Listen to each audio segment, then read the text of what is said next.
Continuando com a nossa aula sobre como ser antirracista. Já ouvi muitas vezes que os escravizados não se revoltavam contra a sua situação, que eram acomodados, mas isso não é real. Como se comprova? Um exemplo é a revolta dos malês, que aconteceu em 1835 em Salvador. A maior revolta que aconteceu no Brasil durante a escravidão. E teve um diferencial muito importante. Os líderes eram africanos muçulmanos, conhecidos como malês, palavra que vem de Imale, que significa muçulmano na língua iorubá.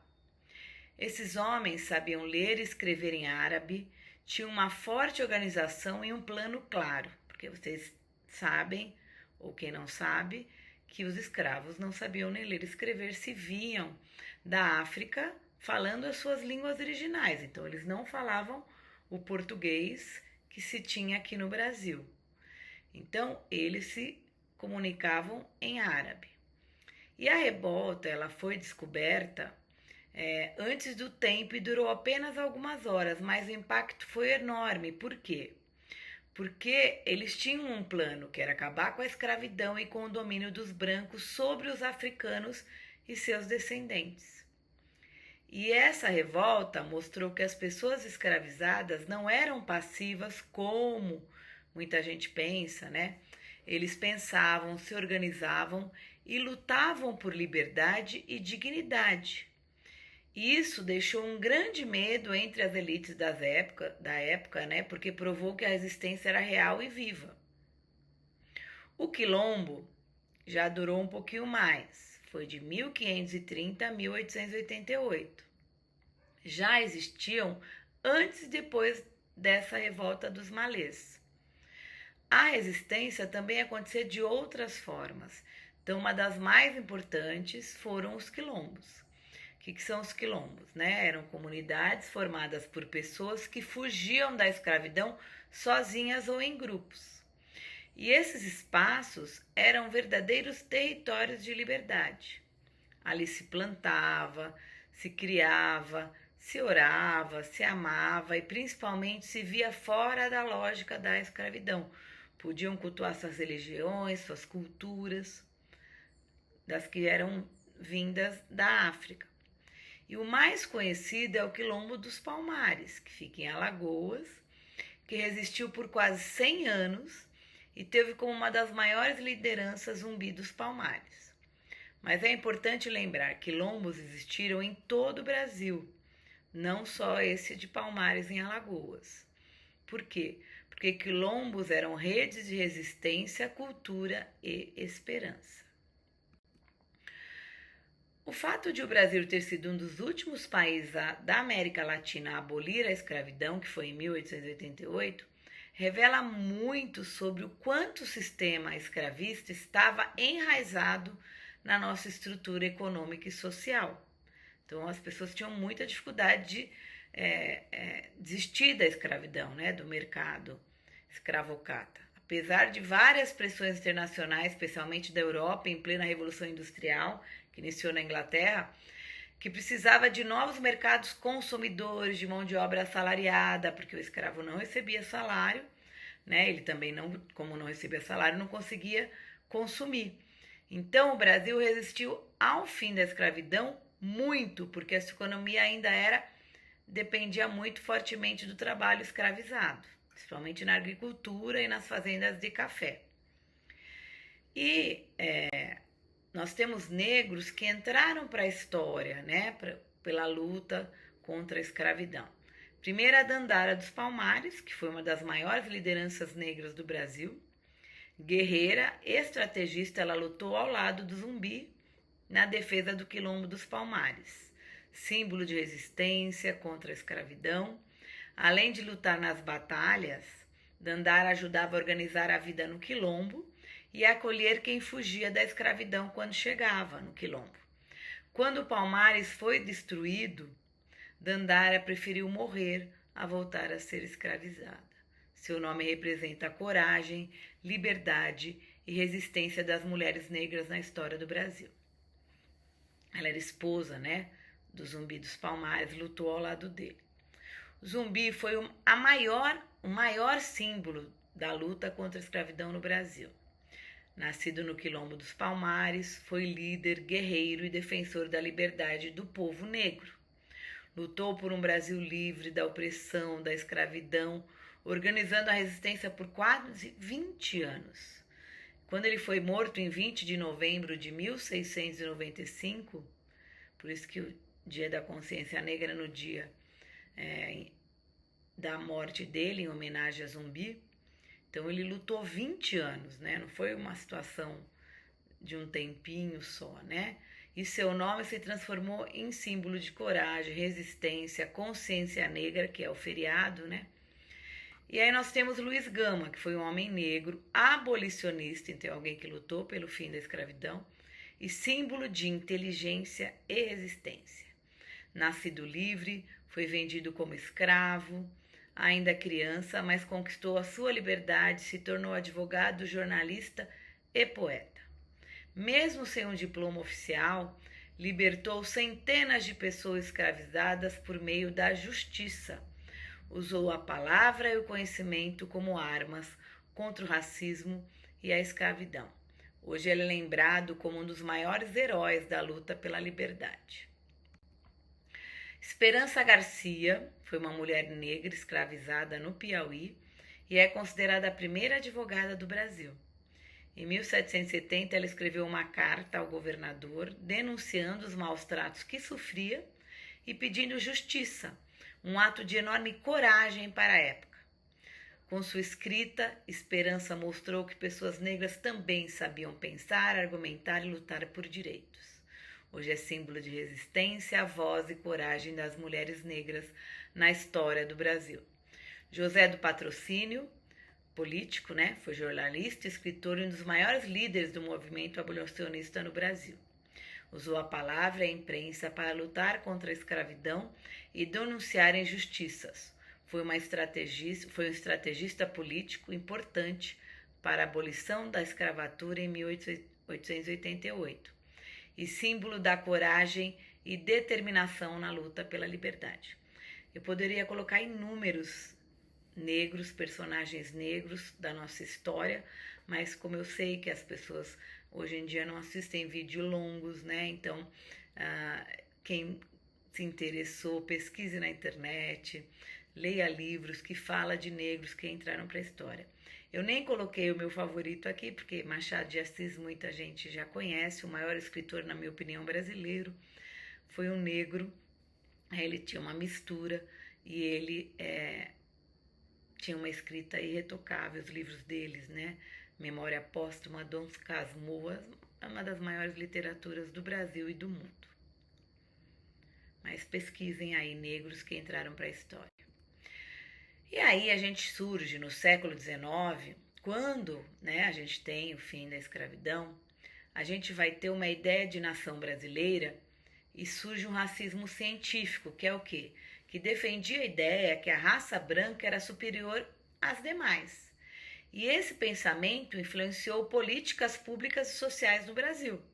Então, um exemplo aí é no século XIX, a Lei 28 de 1884, que incentivava a chegada de imigrantes europeus para São Paulo, com o objetivo de branquear a população e fortalecer economicamente o país. Então, esse período mostra um preconceito racial e políticas de Estado que se misturavam, contribuindo para a desigualdade racial que ainda persistia. Eu fico muito triste de saber que a minha genética veio dessa tentativa de branqueamento. Por quê? Porque se no fim da escravidão, em 1888, com a abolição da escravatura, nós só tivéssemos no Brasil até hoje as pessoas dessa época, a gente teria em torno de 90 a 95% dos moradores do Brasil negros. Mas com o branqueamento, com a chamada dos italianos, espanhóis, para virem ao Brasil trabalhar nas lavouras, nessa tentativa, né, de embranquecimento, é a minha genética. Então, os meus antecessores todos eram imigrantes no meu nome, Ugliano, italiano, mas a minha avó espanhola, que é mais a minha aparência, da segunda geração de árabe, né, que também é uma mistura lá na Península Ibérica. Então eu só estou aqui no Brasil hoje por causa do embranquecimento, né, que foi uma ideia de substituir essa mistura, os imigrantes europeus, melhorar a nação, fazendo que a nação brasileira fosse mais branca. Né? E aí eu coloquei no meu último sobrenome quando eu me casei da Silva, porque o meu marido ele vem dessa miscigenação mais da primeira, né, imigração do Brasil, que é o negro, o branco e o índio. E aí a gente tem essa política de embranquecimento, né, da raça negra no Brasil, que vai substituir pelos imigrantes europeus para melhorar a nação. Então, alguns intelectuais defendiam que o Brasil era um país muito miscigenado, né? E essa visão era bem racista, pois desvalorizava a população negra e também os indígenas. Eu sei que o nosso foco aqui é o negro, mas também os indígenas. E aí, no século XX, Gilberto Freire trouxe a ideia de que existia uma democracia racial no Brasil, sugerindo que o Brasil seria um país sem racismo, fruto de toda essa mistura, essa miscigenação, né? E o Brasil sustentou por muito tempo esse mito da democracia racial, que nada mais é do que negação do racismo, tá? Então, as leis contra o racismo não tiveram nenhuma efetividade. As propagandas enganosas, como hoje a gente chama de fake news, né? Então, no Brasil existe muito isso, de que a gente tem uma democracia racial, que é um país pacífico, que todos vivem em paz. E isso é um grande mito, uma grande enganação, como eu comecei a parte 1, né? Então, por isso que a gente precisa dessas aulas, a gente precisa de letramento racial, porque diferente dos outros países, no Brasil, é muito mais difícil a luta contra o racismo. Por quê? Porque a gente precisa no Brasil reconhecer que as pessoas são racistas e reconhecer e combater isso. Isso atrapalha muito as pessoas dizerem que não existe racismo. Você desqualifica a luta e o movimento e a discriminação que o outro recebe. O racismo, a gente tem duas situações. Uma é injúria racial e racismo. Então, para a gente aprender o que é uma coisa e o que é outra injúria racial é contra o indivíduo comum, único. E o racismo é contra a coletividade. Então, por exemplo, uma pessoa chegar no mercado, tem vários funcionários e diz: eu não quero ser atendido por aquele preto. Então vou falar de novo. Por exemplo, uma pessoa chega no mercado e tem vários funcionários e diz assim: eu não quero ser atendido por preto. Então, ele não se dirigiu a nenhum funcionário especificamente. Ele se dirigiu à etnia, toda etnia negra. É diferente dele chegar lá no mercado, olhar para alguém e dizer: eu não quero que esse preto me atenda. Entendeu? Então, assim, quando eu falo contra a coletividade, é racismo. Quando eu falo contra uma pessoa única, é injúria racial, tá? Então, simples, racismo é contra um grupo e injúria racial é contra um indivíduo.